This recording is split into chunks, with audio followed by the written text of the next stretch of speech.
menjadi dua bagian. Maka pecahan ini menunjukkan satu per dua. Oke, menjadi dia satu per dua. Inilah dia pecahan 1/2. Kita tuliskan 1/2. Ini 1 dibagi 2. 1 dibagi 2. Ya kan? Sama dengan 1/2. Nah, bagian-bagian pecahan itu ada yang namanya disebut pembilang. Nah, 1/2 ini bagian atas 1 ini kan kita sebut pembilang. Ya, angka yang di atas garis pecahan disebut dengan pembilang.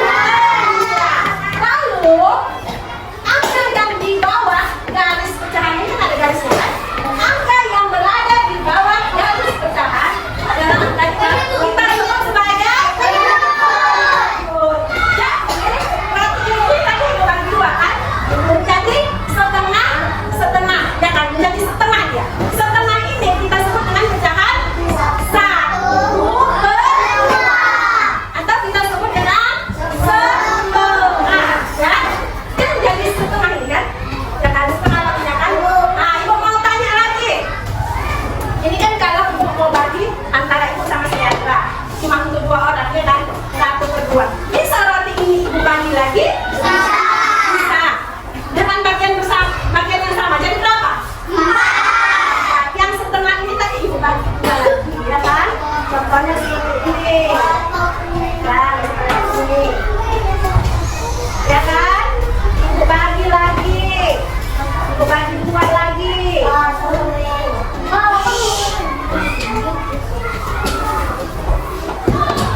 Nah, sekarang rotinya jadi berapa ini? Jadi pecahan yang bisa kita tuliskan berapa? 1.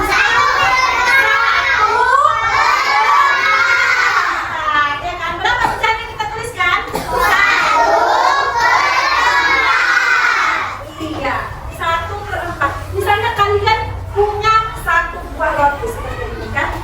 Sementara kau memang kamu nggak jajan. Si Lona nggak jajan, ya kan nggak ada. Kamu punya 1 buah roti, kau memang sudah lakukan tidak jajan, sudah tidak jajan, ya. Maka aku mau berbagi dengan temanku. Maka beginilah cara membagi rotinya. Pertama bagi 2 dulu, baru bagi 2 lagi, ya kan? Jadi bagian akhirnya ini bisa dikasih Lona, bisa dikasih Dean, siapa? Galang, bisa kasih Leandra, bisa kasih Yudi. Maka akhirnya kita dapat roti semuanya dengan cara dipecah rotinya, ya kan? Tapi dipecah dengan bagian yang sama. Bukan seperti piring pecah berantakan. Ada yang halus, ada yang kering, ya kan? Nanti ya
diambil. Satu per tiga yang sudah diambil ya, nah, bukan yang masih tersisa. B 5/3, C 2/3.